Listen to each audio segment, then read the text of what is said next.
Good morning, doctors. Welcome again. Today we are going to discuss about neurology MCQs second, third, fourth, and fifth year.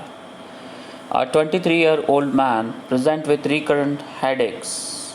These typically occur 2-3 times a month and are characterized by severe right-sided headaches, which are throbbing in nature and last around 8 to 12 hours. When he gets the headache, he finds it hard to carry on working and tends to go and lie down in a dark room. The headaches so far have responded poorly to paracetamol. Which one of the following medications should be prescribed to help reduce the frequency of these headaches? Firstly, you have to define what is the cause, what is this kind of headache. Firstly, recurrent headaches, mark the point. 2-3 times a month, 2-3 times a month. Severe right sided means unilateral, throbbing in nature, last around 8-12 hours, long duration. It's hard to tolerate on working down in dark room, lie down in dark room. So this is a migraine. Photophobia we see. That's why patient goes in a dark room and responded poorly to paracetamol. So they want to reduce the frequency of headache. So prophylaxis they need. In migraine prophylaxis we have to give, that is propranolol, beta blocker. Okay, let's discuss more in detail. Okay, acute triptan NSAIDs or triptan plus paracetamol we can use in acute migraine. In prophylaxis topiramate or propranolol we can use. Okay, it should be noted that as a general rule 5-HT receptor agonists are used in acute treatment of migraine, whilst 5-HT receptor antagonists are used in prophylaxis. NICE produced guideline in 2012 on the management of headache including migraines. Acute treatment first line offer combination therapy with an oral triptan and an NSAIDs or an oral triptan and paracetamol. For young people aged 12 to 17 years, considered a nasal triptan is preference to an oral triptan.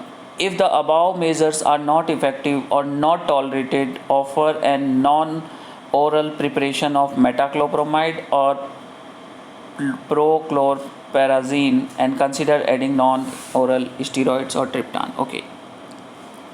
Prophylaxis should be given if patients are experiencing 2 or more attacks per month. Modern treatment is effective in about 60% of patients. NICE advised either topiramate or propranolol according to the person preference. Comorbidities are risk of adverse event. Propranolol should be used in preference to topiramate in women of children bearing age, as it may be teratogenic and it can reduce the effectiveness of hormonal contraceptives. If these measures fail, NICE recommend a course of up to 10 sessions of acupuncture over 5-8 weeks or gabapentin. NICE recommended advise people with migraine that riboflavin 500 mg once a day may effective reducing migraine frequency and intensity of some people. For women, if predictable menstrual migraine treatment, NICE recommended either Triptan 2.5 mg twice a day or Triptan 2.5 mg twice or thrice a day. As a type of mini prophylaxis, pizotifen is no longer recommended. Adverse effects such as weight gain, drowsiness are common. So hope this MCQ is clear now. 29-year-old man present complaining of visual disturbances. Examination reveals a right superior homonymous quadrantopia. Where is the lesion most likely to be? So I have one trick. Remember PITS, PITS, to solve this answer. If parietal lobe, then inferior homonymous quadrantopia, and T for temporal lobe, so superior homonymous quadrantopia. And if it is right homonymous, then it is contralateral, so left temporal lobe for superior homonymous quadrantopia. Okay, now let's discuss. Visual field defects. Left homonymous hemianopia means visual field defect to left. Lesion of optic tract. Homonymous quadrantopia is pits, parietal inferior, temporal superior. Incongruous defect, optic tract lesion, congruous defect, optic radiation lesion or optic occipital cortex. Let's discuss. The main points of exam are left homonymous hemianopia means visual field defect to left lesion of right optic tract. Okay. Homonymous quadrantopia is pits. Incongruous defect is defect in optic tract lesion or congruous defect in occipital cortex. Okay. Congruous defect simply means complete symmetrical visual defect, loss of conversely, and incongruous defect is incomplete or asymmetric. Let's discuss homonymous hemianopia. Incongruous defect, this is main important. Incongruous defect for lesion of optic tract. For congruous defect in occipital cortex or macula sparing in occipital. Remember congruous and macula in occipital cortex, whereas incongruous is optic tract. Congruous and macula occipital cortex, incongruous is optic tract. Okay. Homonymous quadrantopia, superior lesion temporal lobe, inferior parietal lobe. Understand? Congruous macula occipital cortex and incongruous in optic tract. Okay. Bitemporal hemianopia, lesion of optic chiasm, upper quadrant defect more than lower quadrant than inferior chiasmal compression, commonly pituitary tumor. Lower quadrant defect more than upper quadrant, bitemporal hemianopia. Then superior chiasmal compression, it's reverse. If lower, then here superior. If upper, then inferior. Okay. So bitemporal hemianopia, you understand? Homonymous hemianopia, homonymous quadrantopia. It's very much clear now.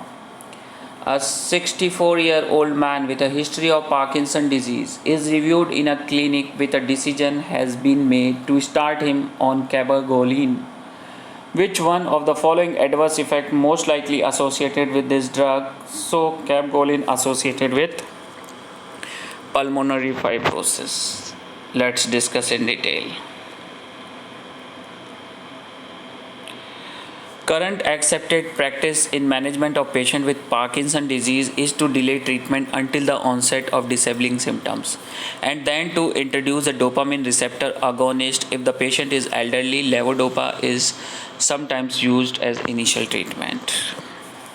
Bromocriptine, ropinirole, cabergoline and apomorphine. Ergot-derived dopamine receptor agonist bromocriptine, cabergoline, pregolide have been associated with pulmonary retroperitoneal cardiac fibrosis. The Committee of Safety of Medicine advised that echocardiogram, ESR, creatinine and chest X-ray should be obtained prior the treatment and patient should be closely monitored. Patient should be warned about the potential for dopamine receptor agonists to cause impulse control disorder and excessive daytime somnolence. More likely than levodopa to cause hallucination in older patients, nasal congestion and postural hypotension are also seen in some patients. Okay.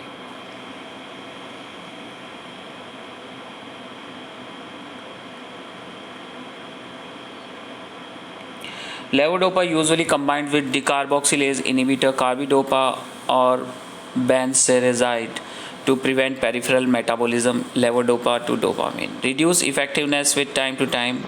MAO-B oxidase inhibitor is saligenil, inhibit breakdown of dopamine secreted by dopaminergic neuron. Amantadine mechanism is not fully understood, probably increase dopamine release and inhibits the uptake of dopaminergic synapses. Side effects include ataxia, slurred speech, confusion, dizziness, levator reticularis. COMT-O methyltransferase inhibitor is entacapone and tolcapone.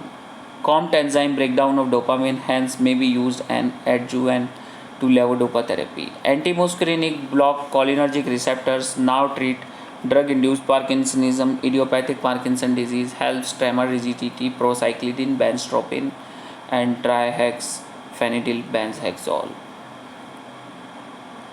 So Hope till here it's clear. Now we discuss second, third, and fourth MCQs of neurology. Thank you.